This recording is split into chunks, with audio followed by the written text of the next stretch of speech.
They still gotta play us. Let's go, baby. Woo!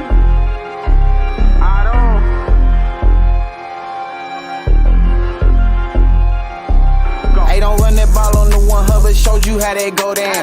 Feeling like Santino, tell him we want all the smoke now. We ain't snooping that commercial, we don't put no smoke down. Plus we back and you can't hide, so it ain't nowhere safe to go now. We always gon' turn up in that jungle every time. How we ain't gon' win when we loaded in with 9? Plus T just came in signed, so the city gon' be fine. Jamar say he open every time and he ain't never lied. Look at how we win at it, the size of the old line. Giving Burrow extra time should be a federal crime. Hey, we right back on that path again. Put the division back to the test, they won't pass again. Orlando and Trent Brown, that's the Tower Twins. Feel like we only getting better as we stacking wins. And we stacking. Giuseppe in for 6, that's a gritty again. AFC North battles getting gritty again. It's Yoshi second year, and we just brought Burton in. Vaughn back to ring some bells, get the cracking again. Hey guys, what's going on? Welcome to the show. This is Sports with Strawberry Ice. I'm your host, the Iceman, Jeff Trunapole. And as always, to bring you sports from a West Side point of view right here in the great city of Cincinnati, Ohio. Home, I gotta put this up first, of the new Reds manager, Terry Francona. I'm very excited about this. Great way to celebrate this is I suggest you go to Midwest Best Barbecue. Get you some CTB wings, some Uno wings, some Dillionaire wings, some G-Funk. Go out there, tell Tim Nicole I sent you. It's an awesome, awesome place right there on off Ward's Corner Avenue exit. Also, the show is brought to you by Meyer Windows and Doors. Check them out at www.meyercincinnati.com for all your window and door needs. And for my West Side peeps, go check out Hail Mary's. It's your ticket to the game. Big ass TV screen, beer specials, food trucks. It's an awesome, awesome place right in the heart of Cheviot. Again, that's Hail Mary's, your ticket to the game. And make sure you join us. Let me go with this one. Join us Sunday at the Mercedes-Benz of Fort Metro at Moorline Lager House, the pregame experience. It's 3 hours before every Bengals home game. We'll be starting this Sunday at 10 a.m. Tickets are $75. I will be down there doing a live show and being your hype man, getting you ready for the game. We're going to take on the Ratbirds. There's going to be a DJ there. Open bar, people. Two of the best words in the English language. Open bar. An awesome, awesome food spread. It's a great time. I highly recommend you come on down. Check out the Moorline Lager House's social media stuff and mine for the link to order yourself some tickets. And do me a favor, join me down at the Moorline Lager House this Tuesday from 6 to 8 for my live show as we celebrate two things. One, the Bengals beating the Ratbirds. I'm predicting it now. Two, the Reds officially, by then they'll have had the press conference, hiring of Terry Francona. So we're going to have a lot to talk about. It's going to be a lot of fun. So come on down. Happy hour starts at 3, goes till 9. That's $5 drafts, house wines, well drinks, and $2 off appetizers. What is up to everybody in the chat? And we have nobody in the chat, which is very, very unusual. So it says I got 24 people watching, but nobody's in the chat. So anyway, all right. So I know this show's a lot earlier than normal. I'm heading down to Moorline House tonight at 6 o'clock. They're going to be doing a keg tapping event. So I was invited to be down there at 6, so that's why I decided to do the show at 4. And Mason from Reds Daily was going to join me, but now something came up, so he hasn't been able. He's not able to join me. So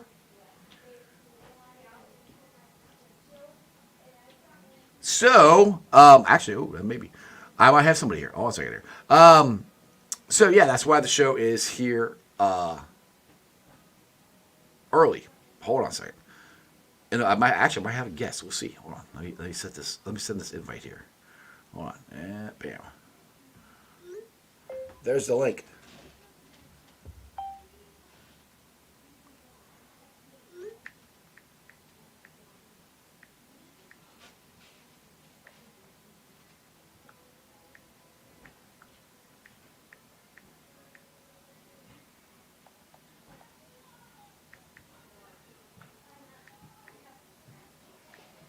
All right, sorry. Live show. I just got a text from somebody that I might be able to be getting a guest. So we'll see. It's a guest that it's new to the area, and I might be able to get him on. Anyway, all right. So I got 2 things I wanted to do on the show. First, well, hold on. Let's do this. Let's get with the news of the day, and I'm very excited about this. The Bengals have made the following roster moves. They've waived Zach Taylor. They returned Miles Murphy and defensive tackle McKinley Jackson to the active roster. Ben Baby tweeted this out. This is the defensive line for the Bengals. We will see versus Baltimore. Trey Henderson, Miles Murphy, McKinley Jackson, and B.J. Hill.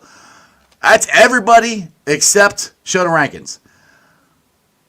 This is going to be the healthiest our defense, our team in general, has been all year long. I don't know the stat of Mike Hilton. I haven't seen anything about that. If Mike Hilton is going to be active or not. I still think it's a game time decision. I still think he could show up. We'll see. That's an interesting thing. Either way, with us having all of our guys, most of our guys back, is a huge, huge plus for this Bengals team going into Baltimore. Now, one thing I do want to talk about is this guy, former Cincinnati Red, and now current Cincinnati Red manager, Terry Francona. And I'd love to get you guys' comments to find out how excited are you about Terry Francona. I'm very excited about this. I said this on the show. I think I said it yesterday, or I said it to Joe after we were off the air. The thing for me is if the Reds did make a big splash and hire Terry Francona, that to me means that they have convinced him that they're going to make the right moves or do something. They have a plan this offseason. And Terry Francona is a guy who's a winning manager. He's won 1,902 games in his managerial career.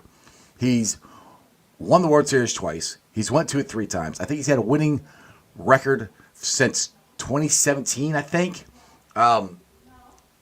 He's the top of the line manager that you want. This is what I've been clamoring for the Reds. I still would like to get another veteran power outfield bat. And I think they're going to do stuff like that. But getting Terry Francona as the Reds manager is a huge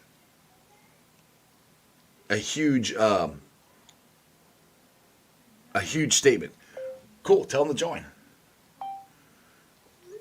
So it looks like I might be getting Yanni Tragils. I'm trying to get the name. It's Channel 12's new sports anchor. He might be joining, which would be really cool. It's be an awesome setup here from my boy Dog at Channel 12. Hopefully he'll be joining and we can discuss all the news of the day. Also, what I want to talk about is I wanted to remember Pete Rose. And if you guys have not been able to go down to see the statue or sign the banner there, and you're a huge Pete Rose fan like I am, I suggest you do it. It's really cool going down there. They have the radio replays of Pete's highlights. You can hear Marty and Joe, which Marty and Joe is the soundtrack of my childhood. Pete Rose was my hero when I was 9, 10 years old. Okay, cool. He's going to join at 4:35. Sweet. Pete is, and I said this, and I wrote it on the sign, and I took a picture of it, and my handwriting is terrible. Hopefully you guys can read. But I said, R.I.P. Hick King. You meant something to the city, and you meant something to me. So, and that is a fact. Good, bad, indifferent. If you are a person of my age that grew up during the Big Red Machine. Now, I was born in 75, so I don't remember them winning the World Series, but I do remember a little bit of the late 70s, but I remember the 80s. I remember when Pete came back. I remember Johnny Bench ending his career. I remember David Concepcion. I did see these guys play for the Reds. When I was a kid, and you're a Reds fan, you were either a Johnny Bench fan or you're a Pete Rose fan. My grandmother was a Johnny Bench fan. My grandfather was a Pete Rose fan, so I was both. But I was more a Pete Rose fan than I was a Johnny Bench fan. Sorry, Grandma. she knows that. But it hit me a lot more than I thought it would once Peter Edward passed away. Because it just, when I was a kid, he honestly, in 85, he was the most popular player in baseball. He was on Good Morning America. He was on late night talk shows. He was on everything. Everybody knew who Pete Rose was. Everybody knew who Charlie Hustle was. And you got to go back to before the gambling scandal. He was awesome. He was squeaky clean. Which you hear about it now. You're like, really? Yeah, he was squeaky clean. You didn't hear something. He got divorced, yada, yada, yada, stuff like that. But nothing of the gambling or anything like that. He was a guy that you wanted on your team. He was a guy that if he wasn't on your team, you hated him. And he was ours. He was born here. He was built here. He was bred here. He's from Cincinnati. I say this all the time. He's from the West Side. He's everything that you, for me as a kid, you aspired to be as a ball player. Hustle. The reason you play the game is to win.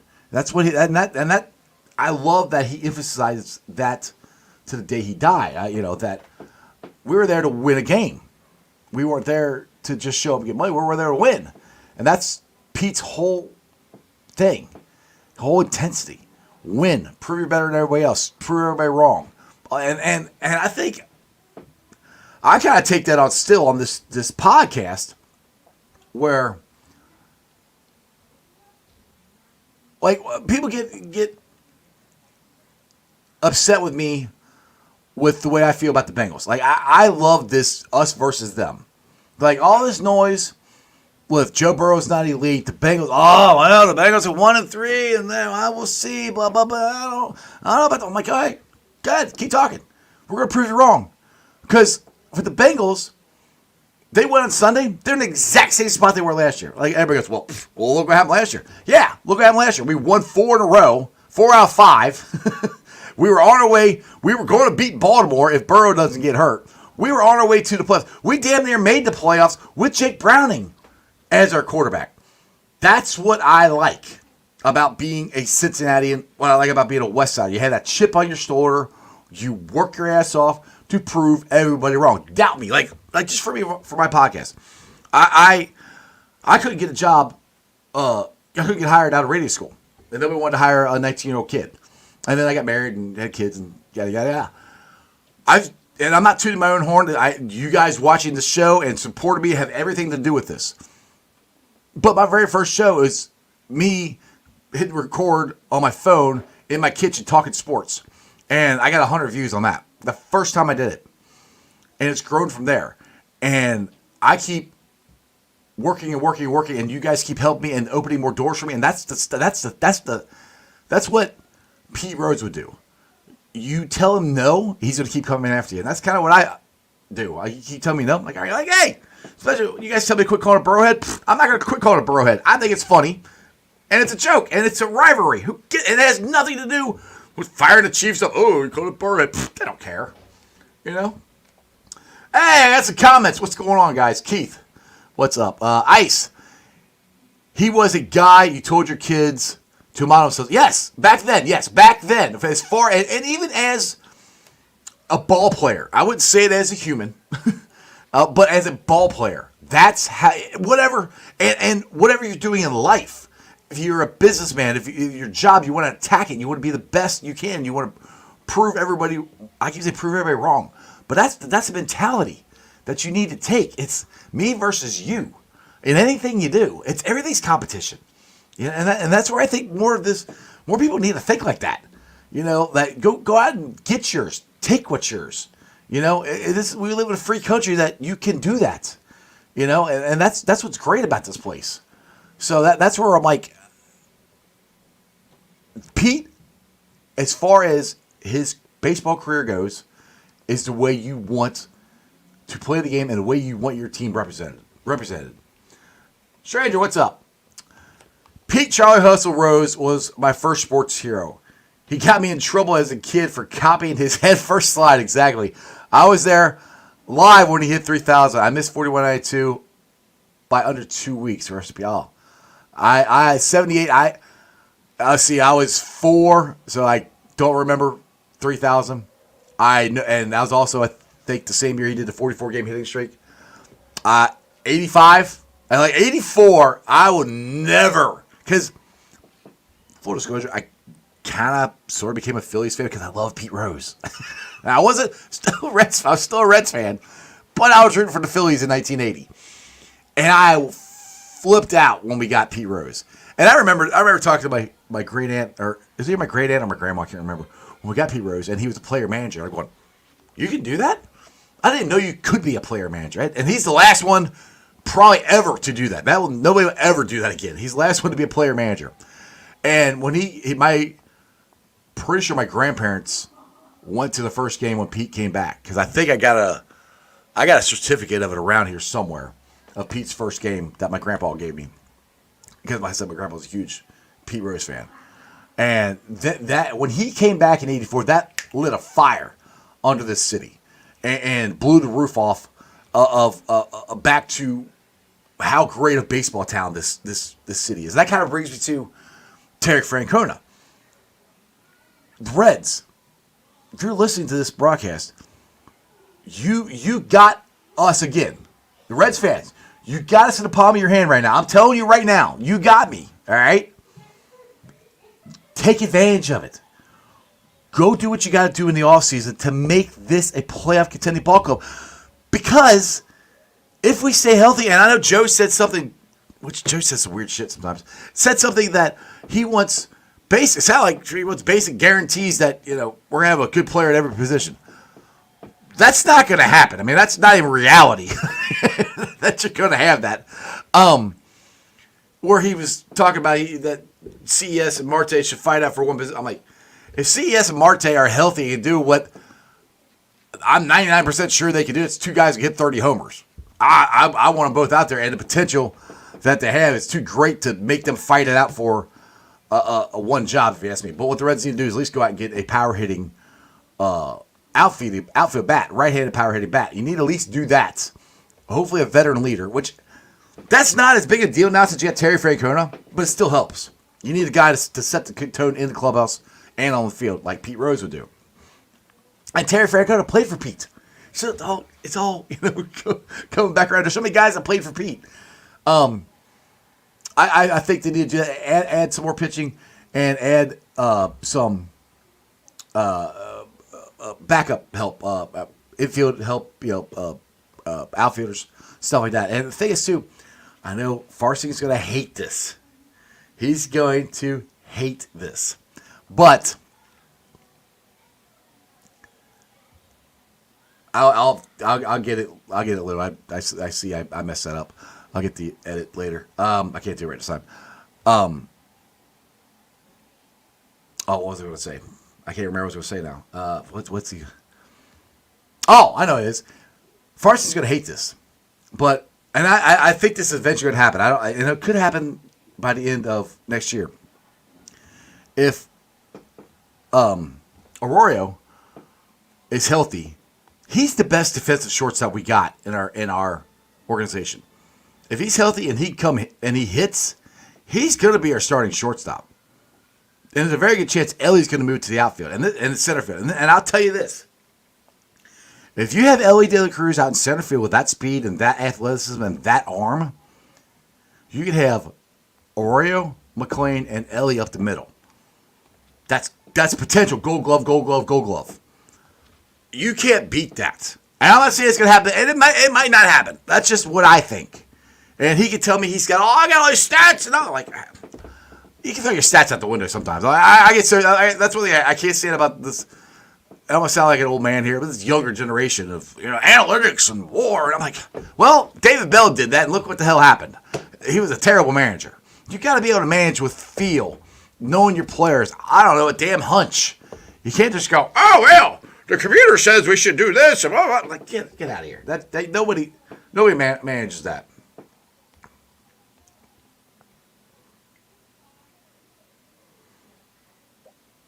And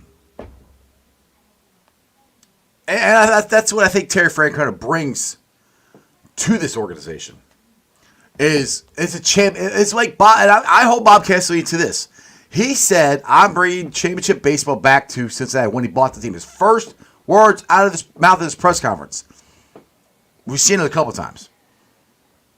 I want it all the time. Like when I was a kid, like I've said this before. When I was a kid, if they had the playoffs format like they do now, the Reds would have been in the playoffs every year.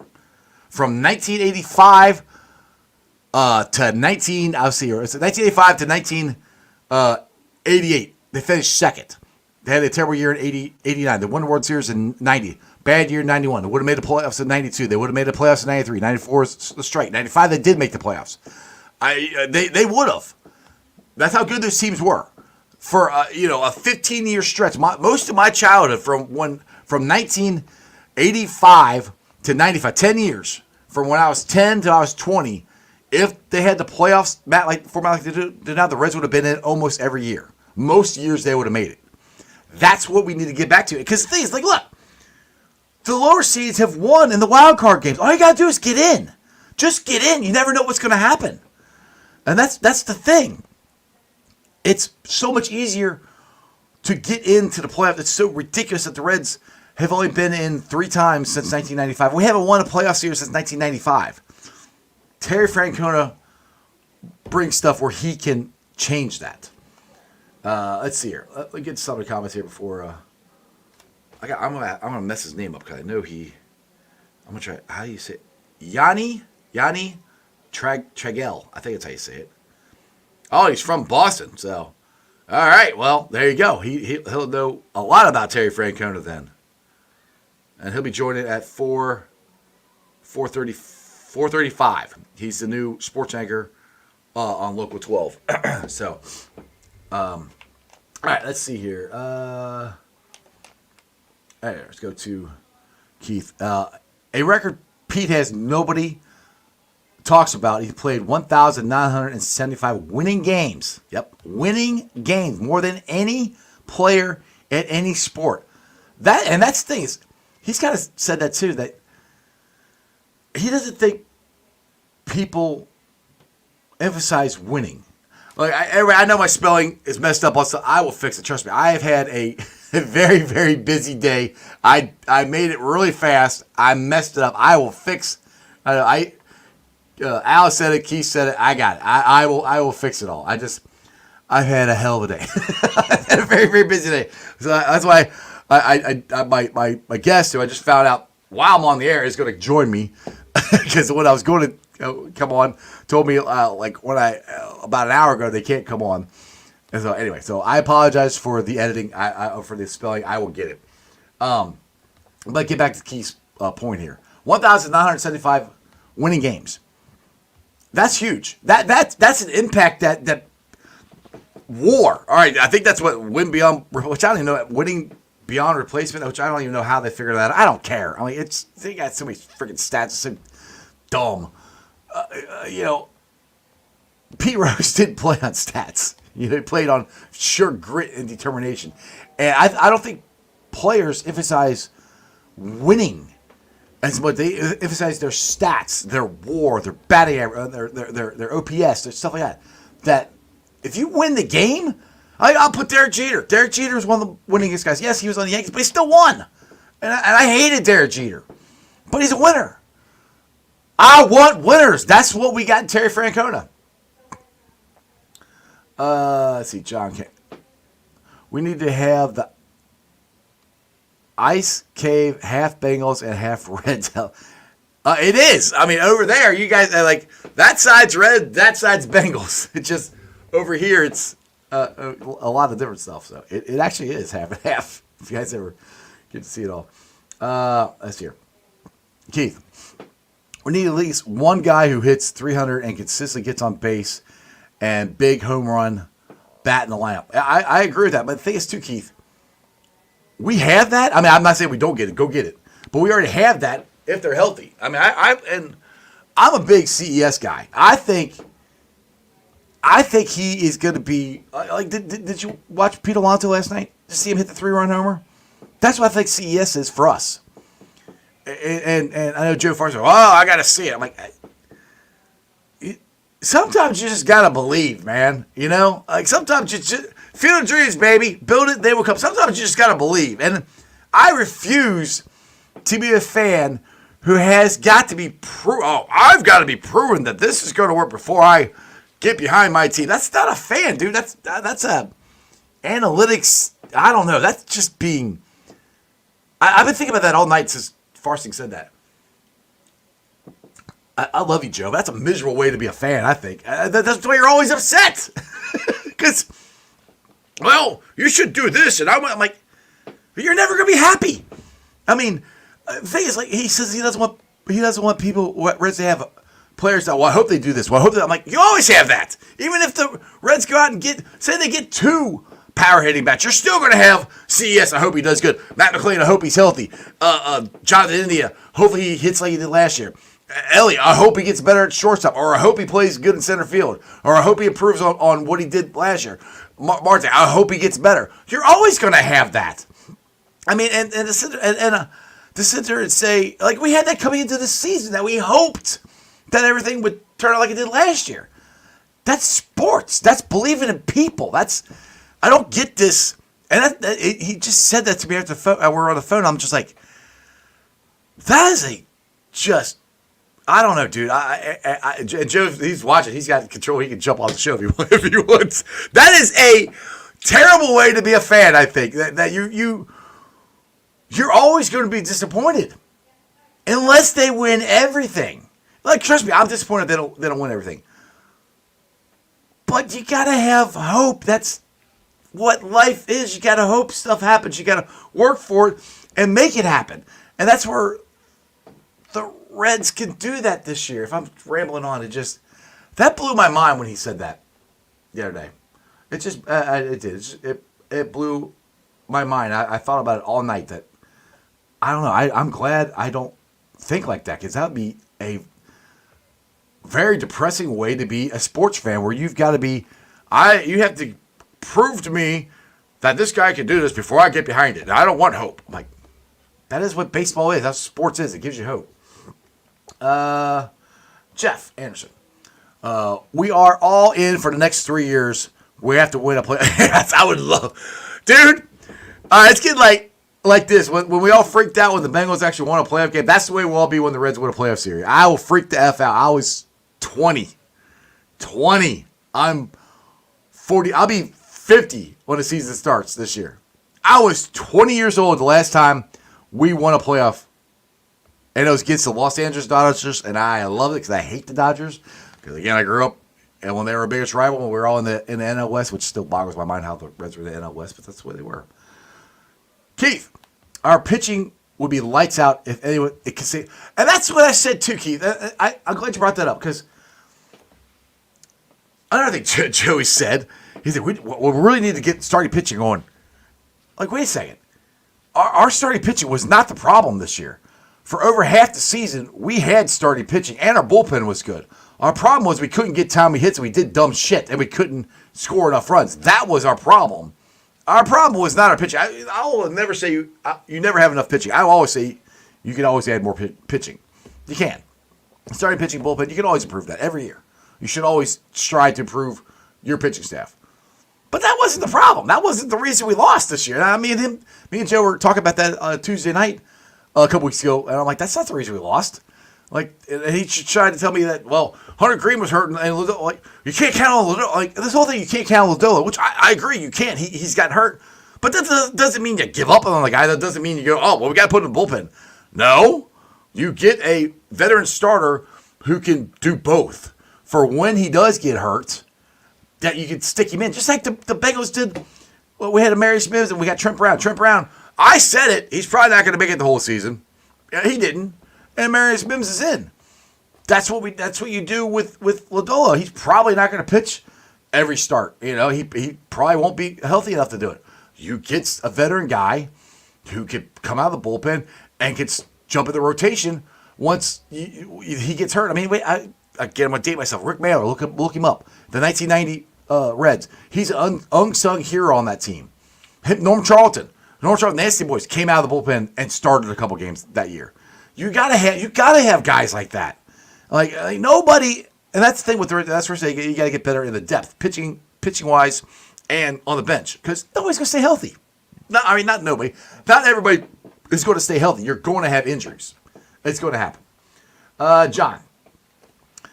Bill always wanted to pull starting pitching early. Sometimes, if the pitchers has it, run with it. Yep. You know, the second half of the season, our bullpen was overused. Every year he would do that. Our bullpen was wore out in the second half of the season. And they had this thing now, well, they can't pitch 3 times through a rotation, or through a batting lineup. Who says? Like, oh, well, the numbers say this. Well, cool. You know, for 100 years, guys did it all the time. It's not inconceivable that you can't face a batting lineup 3 times in a row, especially if you're pitching good. If you're struggling, yeah, go. Because there's times where I've seen Bell not pull the trigger, and I'm like, what are you waiting on? And there's other times where the guy's pitching great. Too many pitchers, guy gave him out. You got to be kidding me. There was no consistency with what he did, of when he pulled guys, and I'm not saying it was all David Bell, because I do believe that Krall and other guys pulled strings, told him what he had to do. I don't think that, actually, I guarantee you that's not going to happen to Terry Francona. Terry Francona wouldn't manage the team if he had to listen to somebody else. Terry Francona is going to make his lineup up, and I think Terry Francona is going to make his decisions, which is what you should have. I mean, like, who just put up there? John. Look at the Tigers this year. They got a good manager. Look what happened. And that's what drives me up. People's like, oh, manager doesn't matter. Bullshit. Yes, it does. It does matter. This whole thing, again, with the end, like, oh, the manager doesn't really matter. Look at the Tigers. Look at the Texas Rangers 2 years ago. The manager makes a difference. And he'll go, oh, Joe Farr brought that up. Joe Farr said, oh, they signed this guy. Oh, but they still, okay. Well, hopefully the Reds decide this guy, and the Reds can go do what the Texas Rangers did. It's still the manager makes a difference. To sit there and say that the manager doesn't make a difference drives me insane. I know, I keep picking on Joe, but I know Skinny's guy on the Skinny podcast, he said that before. And I told Skinny, we were having a beer a couple weeks ago, I'm like, dude, the manager matters. Like, I don't care what people say. The manager can win you 10 games. The manager can lose you 10 games. That's 10 games. In a 162-game season, that's a big difference. And the thing is, if the manager helps you win 10 games, then as players, you have that confidence, that build that momentum, that belief, that wish that you can win. You win 10 games that you lost last year, you can win 10 more games that you lost last year just because you know the manager's going to make the right decision and you have the confidence because you've done it before. That's what momentum is. That's how this stuff works. It's not analytics. That's how Pete Rose played. That's how he did it. Runs all back to Pete Rose. Anderson, yep. I love CES. Just gets hurt. Well, he's got hurt. Yeah, he got hurt this year. I'd have to look back at the minor leagues. I don't know if he got hurt in the minor leagues. He got hurt this year, and the guy tried to play through it. So give him the credit. I don't like the narrative. He just gets hurt. Well, hasn't played a full major league season yet, so you can't really sit there and say he always gets hurt. And maybe there's something in the minor leagues that I don't know. Maybe he has. I'm not sure. Anyway, John. It's like Joe Burrow coming to the Bengals. Totally changed the talent and the franchise because he's a winner and he won. Exactly. Right. That's kind of my point. It's kind of like when Dusty Baker came here. I mean, Dusty helped us get to the playoffs. No, we didn't win a playoff game, but he changed the narrative. He showed these guys how to win because Dusty's a winner. I mean, yeah, his playoff record is what it is, but he won in Houston. I was very happy for him. I hate the Astros, but I was happy for Dusty. Keith, think about that, Ice. That's 90 wins a year for 20 seasons. Yeah. You're talking about the 1,902 wins? Yeah. Anderson. We have no money, though. What do we use all the extra money on? No more Joey contract or Mike Moustakas. More contracts. Oh, we got money.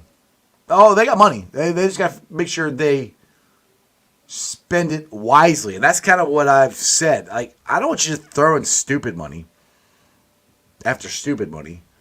Spend it smart. You know, and for the most part, I thought they spent it smart last year. I would have rather them spend it a little more and add another pitcher or another bat than the ones they did. But they weren't. You can say what they want. I mean, Jamer Candelario was hurt most of the year, and we needed him. I mean, he didn't have the offensive year that we hoped he would. But more likely than not, he'll be on the team next year. Now, like Joe did say, that he's playing winter ball, and if he can prove that he's healthy and he can hit, maybe you can dangle him out there, and somebody will want to make a trade for him. Because we have 5 guys. That's the thing too. Joe was saying, we talk about Fran, whatever his name is. He likes him a lot, which I do too. And I don't know if he's going to be on the team or not. I kind of doubt it because we got 5 guys that can play first base. 5 that are played on the major league roster this year. You don't need 5 guys. You got CES, you got Spencer Steer. Well, I'll put Jonathan India there. He didn't play there, but he can play first base. He's probably gonna do it next year. Fran and I'm missing somebody else, but there's five guys that can play first base. You don't need 5 first basemen. Yeah, Marte could probably go and play first base. I mean, that's where I'm like, I think it's gonna be CES. I honestly think it's gonna be CES and India are gonna be your first baseman next year. India might switch back and forth from first and second if they keep them. Because you could dangle India and Jamer for somebody. Because I don't think the Reds are going to actually sign a free agent. I think it's going to be more of a trade. We'll have to see what happens. But that's the cool thing is with signing Terry Francona, we've got a chance to do something this offseason and talk about them. Jeff, he says he's never seen a playoff win. I've seen them win the World Series, and it's awesome. It was 1990 was the coolest. October 1990 was the coolest month ever. Because, and that's, again, I'll go back to us versus them. The Cincinnati versus us, the underdogs, the chip on our shoulder, the Pete Roses, the West Side Kid. It was the glorious, mighty Oakland Athletics, the Bash Brothers, Ricky Henderson, Dave Stewart. They were going to come in and just demolish the piddly, weak Cincinnati Reds. But guess what happened? We not only beat them, we swept them. We kicked their ass. It was glorious to rub it in everybody's face. That's what I love about being a Cincinnatian. We rise up and we beat you, and when you think we're done, we'll still keep coming after you. That's what this Bengals team is doing, and I hope that's where we get this Reds team back to. But 1990 was awesome. Sorry, Keith, you didn't get to see it, or Jeff. Sorry you didn't see it, Jeff. But it was unbelievable. I will never forget this. Keith here. The biggest problem is we had a team built on speed, which is great, but the only speed works if you guys that hit for average, you can't always count on hitting the 3-run homer. And that was the thing that I didn't get. Like last year, it seemed like we grinded out at bats. You know? Last year. Not this year, we didn't grind out in bats as much as we did. Last year, we got hit by pitch. We grinded out bats. And we just, it was a different vibe last year to this year. And I don't understand how it changed so much.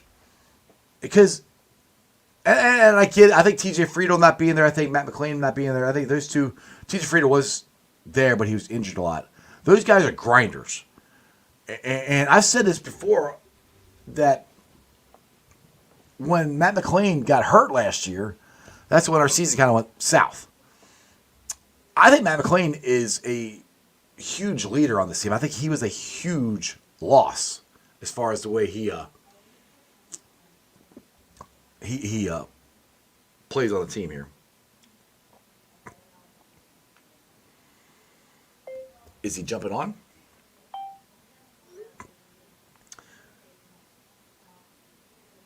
He should jump on around 4:35. It's 4:37. He hasn't jumped on yet. But yeah, that's what I didn't understand. Let's see here. Keith again. Too many guys striking out too much and hitting under 250. You can't do that if those guys are hitting 40 homers, and we didn't have a guy hit 30 this year. Yeah. I mean, we didn't have, man, Keith right there. Offensively, we were not the same. I'll just go, and the reason is CES got hurt. Marte lost for 50 games. Didn't have Matt McClain at all this year. Will Benson was nowhere close to where he was last year. Jake Fraley wasn't. He started hitting, like the last month and a half of the season. TJ Friedel was hurt. I mean, the only really two consistent hitters we had, three consistents we had was Ellie, Spencer Steer, and Tyler Stevenson. That was it. Those are really the only consistent hitters we had on the team, and yeah, none of them hit 300. So that's a big problem when you lose Marte, who you're counting on a guy to hit 30 homers. You lose him for 50 games, and he wasn't the same when he came on. And they have CES, who you're counting on hitting 30 homers, and he didn't have him at all. Matt McClain, who was a grinder, could hit 300, didn't play at all. TJ Friedel, a guy I think who's a grinder, could hit 300, was in and out of the lineup, was injured. Those are big things. Those are big key pieces to lose. Now, if you ask my opinion, Terry Francona is the manager. I'm not saying we'll make the playoffs, but it's a different vibe. We feel differently about this season. We win more games. We're closer to the playoffs than we were this year. I do believe that Terry Francona can make that kind of a difference. All right, cool.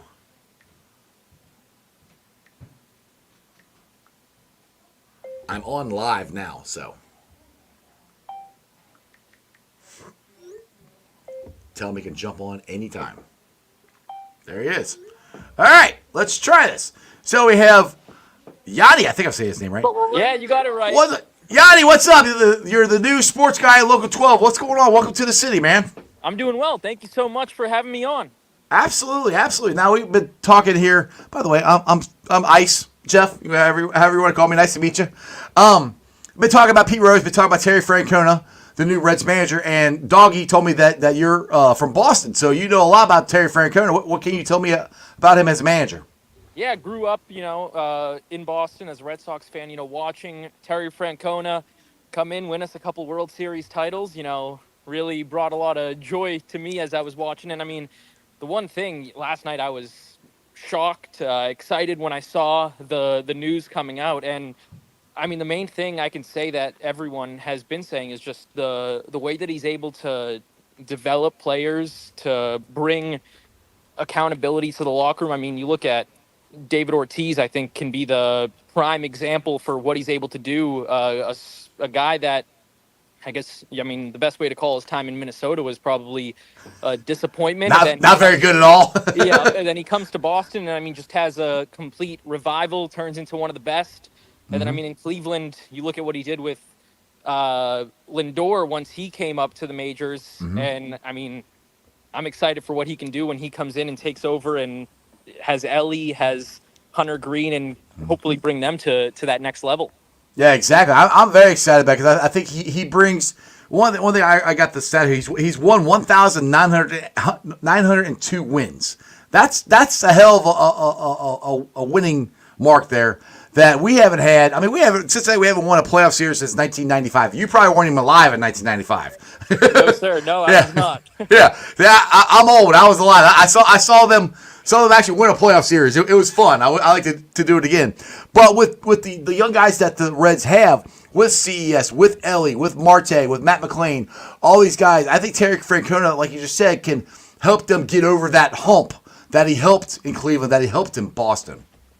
Yeah, absolutely. And, we were just speaking with Pokey Reese just a little while ago, who obviously, came up with the Reds and then went to Boston and won a World Series. And, I asked him about, like, what does he bring to the Reds now when he takes over? And the thing he said was, he's going to let the players, be the players in the clubhouse. They're, on the plane, can do their thing. But, when it comes time to game and performance, there's no one better to lead them. And I think that's, one of the things that when Nick Kroll was saying they want someone that can take them to the next level, that can connect with the players, stuff like that, he's going to be able to, I think, do exactly that.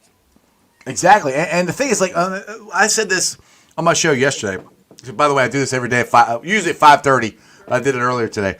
I said this yesterday, that if the Reds were to get Terry Francona, it means two things. One, it means I think the Reds are all in. Two, it means they convince Terry that he believes what they're saying, because he's not coming here just for the money. He's not coming here if he doesn't think he's got a chance to win. So whatever the Reds told him, that excites me, because if he's willing to come here, that means that the Reds are actually going to do something this offseason.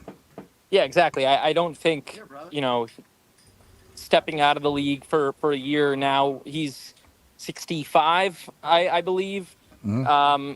I mean, I think there has to be some sort of, in meetings, that will be aggressive, and winning is the most important thing. And I mean, the roster, it's young, it's talented, it's maybe a piece or two away from winning the division and being able to make some noise in a National League that, I mean, we've seen it get turned on its head with the Mets last night. That was unbelievable. That was unbelievable. That's what I was telling everybody here. I'm like, all you gotta do is get in. Like, just get in the tournament, get in the dance. You never know what's gonna happen. And I've said this before. Like, if they had the playoff format like they do now, back in the 80s and early 90s, the Reds would have been in the playoffs damn near every year. Because from 85 to 89, we finished second. 90, we won the World Series. 91 wasn't a very good year, but 92, 93 was. 94, the strike season. 95 went to the playoffs. And for a 10-year stretch, we would have made the playoffs almost every year. If we can get back to that, we're at least making the playoffs, you never know what's going to happen. You never know. And the division, the Central Division, there's not really, I would say, powerhouse by any means that's going to, be winning it every year. So, I mean, Francona, I think, can account for 10, 15 more wins with that. And, I mean, that gets you right in position. We're on the same wavelength. I literally just said that about 10 minutes ago. I think he can get a good manager can win you a good 10 to 15 games. I mean, and the thing is, if you win an extra 10, 15 games because of the manager, that gives you the confidence and the momentum that, hey, we've been here before, we can do this, and you win more games because of the manager, the games that the manager won.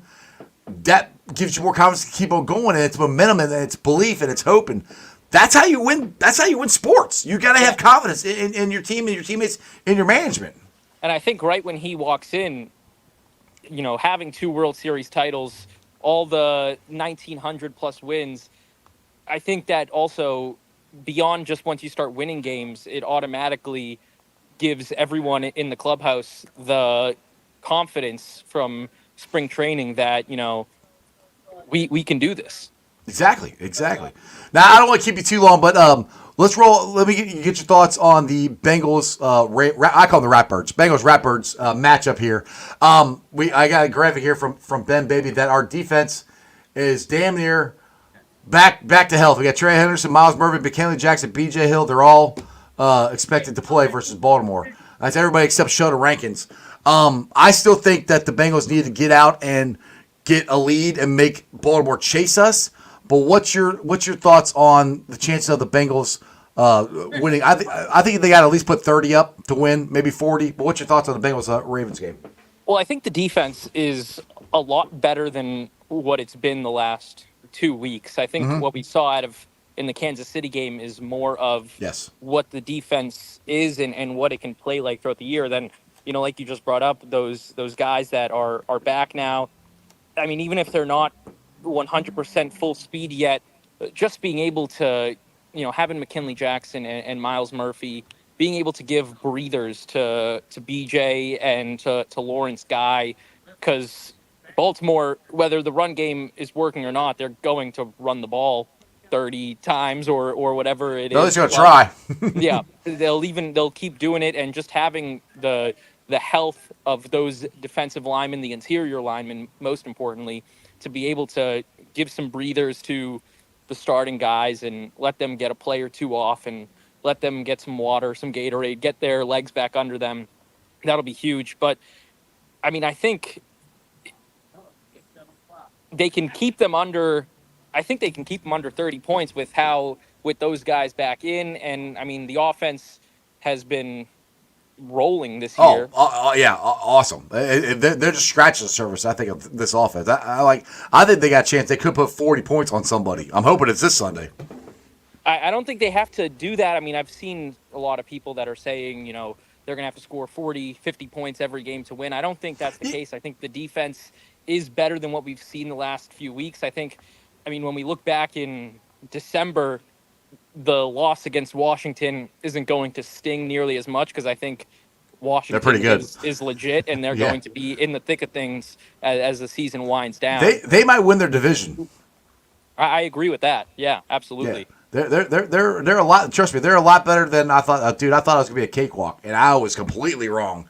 But I do agree with you on the defense. I do think our defense is better than what people think. It's been injured. I mean, our four interior linemen, they still haven't had all four of them play in a game together. Rankins is still out. The four guys, B.J. Hill, Rankins, Chris Jenkins, McKinley Jackson, we haven't had all four of them in a game together. So that rotation that I think Lou wanted to do, we haven't had. So that's a big loss right there. And it's tough. You can say what you want about the level of play these guys have. I really think Chris Jenkins is a key to this Sunday and move forward in this defense. The defensive goal line stand he did on the first drive of the game Sunday is just a glimpse of what I think he can do. And he did it with one hand. He threw two guys off, got off a double team, and stuffed the running back. I mean, that's all pro stuff. And I'm not saying he's going to be an all pro or anything, but that's what the kind of play that is. And that's where I think Chris Jenkins is ascending to that. And I think he might get 50, 60 snaps this Sunday. And like you said, he's just ascending right now. And I think that play, if they score over there, it might be a completely different game. Yes. It just gives that a little bit of confidence to get the last few stops down the stretch that they needed. And I also think, obviously you play Baltimore twice a year. You know them as well as you can know a team. But I think going back to Washington with the mobile quarterback, with a bigger running back in Brian Robinson, I think they're going to be able to take what they did wrong in that game and put that into this week and maybe bring some surprises out and find ways to stop where they gashed them a couple weeks ago. Exactly. All right, Yanni, I know you're busy, dude. I appreciate you coming on the show. Tell Doggy I said thanks, and tell everybody about Local 12. Anything you want to plug before I let you go? Your Twitter handle, how you say your last name. That's always the biggest problem. Last name is Tregellis. You got the first name right, perfect. And yeah, Local 12 will have, it's Friday night today. We have some football where you just got to Anderson, got the Battle of Forest Hills here. Turpin and Anderson, going to be a great game. We got, all the games all across the area. Elder, Moeller, we'll have that on the Friday night final tonight. So definitely, be sure to watch. Absolutely. Yanni, I appreciate it. But trust me, I understand the struggle with the last name. My last name is Trenopol. So trust me, that's why I said Yanni. I can say Yanni. I'm not sure how to say. So is it Trigillis? Did I say it right?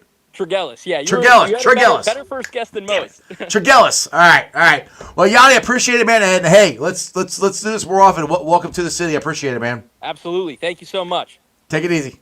You too. All right, guys, go check out Yanni. He's the new sports anchor at Local 12 here in Cincinnati. Again, thanks to my boy Doggy there for hooking me up. See, that's kind of cool. He's like, I didn't have a guest, and I asked Doggy. He's like, hey, you want our new sports anchor? I'm like, yeah. And he said, like, right as the intro and everything's going on. So I'm like, yeah, go ahead. So anyway, guys, this has been a fun Friday show. I'm excited as hell about Terry Francona. I didn't get really into as much into the Pete Rose thing as I wanted to. Real quick, and you guys could put, if you want to comment after the show, I would love to know your thoughts on this. With Pete being passed away, what's your thoughts if they all of a sudden decide to put him in the Hall of Fame? There's part of me that I'm like, screw you. You wouldn't put him in when he's alive. Screw it. I don't want him in. Then there's other parts that's like, damn it, he should have been in there. Now, this is it's not necessarily a Major League Baseball thing. They can't even vote on him. It's the Baseball Hall of Fame. They changed the rules in 90 because they didn't want Pete in. They have to change the rules for, it won't be the sports writers, it would be the Veterans Committee to be able to vote on. Pete can't even be on the ballot right now. That's where we're at. It can't even be a conversation. They can discuss it, but it doesn't matter. They can't vote for Pete either way. Major League Baseball Hall of Fame has got to change the rules to let him in. And look, everybody does betting sites and betting this. I'm watching the playoff game last night, and the Brewers bullpen's got MGM bet in the bullpen of a Major League Baseball team. I get it. He bet on baseball. You can't tell me he ever bet against his team. And you know what? It was 35 years ago. 1980, however, a long time ago. The man died. And you still didn't let him in. Forget. He screwed up. Yeah. Should he have admitted it? Sure. Absolutely he should have. A long time ago. And this whole narrative where like, well, I think if he would have admitted it, like right off the bat, they would have let him back in. I don't necessarily think that. I don't. They would have been more willing to let him in. But some people say, I think he'd only be suspended for a year. Like, that's a pretty big deal to bet on a sporting event and when you're the manager of a team. That's a pretty big offense. Because you could affect, I don't think Pete ever bet on his team to, actually, I get it. It's just not in his DNA to bet on his team to lose. He just didn't. I can't believe that. I refuse to believe that. But that doesn't mean they're going to let him in. There's one rule: don't bet on baseball, and he did. I don't think they're ever going to let him in. I've said that, and it took, a good 20 years for me to realize that, and I'm not okay with it. He's got more stuff in there, as much stuff in there as anybody. Put the man in, and then there's part of me going, fuck you, don't put him in. Because the Baseball Hall of Fame doesn't deserve Pete Rose. So I go back and forth. What's your thoughts? Anyway, other than that, you guys have a wonderful day. Go out and check out my family out there at Midwest Best Barbecue, Tim and Nicole. And tell them happy anniversary, too, if you see them here. Because they're celebrating their anniversary. Go get you some CTB wings, some Dillionaire wings, some G-Funk, pulled pork sandwiches, the mac and cheese, all delicious. Tell them I sent you. Also, check out Meyer Window and Doors at www.cincinnati.com for all your window and door needs. I got them in my house. I highly recommend you get them in yours. My West Side peeps, looking for a cool little spot? Go check out Hail Mary's. It's your ticket to the game. Big ass TV screen, beer specials, free parking, food trucks. It's an awesome, awesome place. Again, it's Hail Mary's, your ticket to the game. This Sunday, if you haven't got your tickets yet, please go to the Moorline Lager House social medias. Go to my social medias. Click on the link where it says Mercedes-Benz of Fort Mitchell at Moorline Lager House, the pregame experience. It's an awesome time. It's $75. Open bar. All you can eat food spread. It is a great time. I'll be there doing a pregame show, hyping you guys up. We got Tim the DJ there. It's going to be a great time. So, again, get your tickets for Mercedes-Benz of Fort Mitchell at Moorline Lager House, the pregame experience. And please do me a favor. Come back down Tuesday. Let's celebrate Terry Francona. Let's celebrate the Bengals beating the Ratbirds. Live from Moorline Lager House from 6 to 8. I'll be there. Joe Farsinger will be there. Gabby Sortino, I think is how you say her name. She'll be there from Fox 19. All 2 hours. Talking Reds, Bengals, Bearcats. You name it. Happy hour goes from 3 to 9. $5 drafts. House wines. Well drinks. $2 off appetizers. Come down and enjoy the fun. It's an absolute blast. I'd love to see you guys. I would really like to go. Hey, I kind of helped sell this place out. That'd be cool. So come on down. It'd be a lot of fun. Other than that, you guys have a wonderful day. Bengals win 35-32.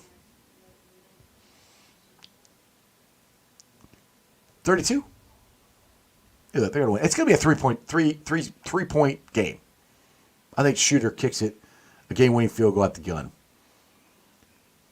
I cannot wait for this offseason to see what the Reds do. You guys have a wonderful weekend. Hang in there. Beat Pete Rose. Beat Charlie Hustle. Always fight and strive to do your best.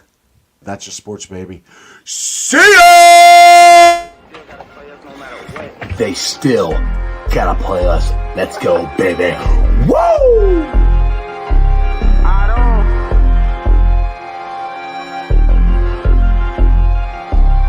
Don't run that ball on the one Hubbard, showed you how that go down. Feeling like Santino, tell him we want all the smoke now. We ain't snooping that commercial, we don't put no smoke down. Plus we back and you can't hide, so it ain't nowhere safe to go now. We always gon' turn up in that jungle every time. How we ain't gon' win when we loaded in with 9. Plus T just came in signed, so the city gon' be fine. Jamar say he open every time and he ain't never lied. Look at how we win at it, the size of the old line. Giving Burrow extra time should be a federal crime. Hey, we right back on that path again. Put the division back to the test, they won't pass again. Orlando and Trent Brown, that's the Tower Twins. Feel like we only getting better as we stacking wins. And we stacking. Jaceki in for 6, that's a gritty again. AFC North battles getting gritty again. It's Yoshi second year, we just brought Burton in. Von back to ring some bells, get the cracking.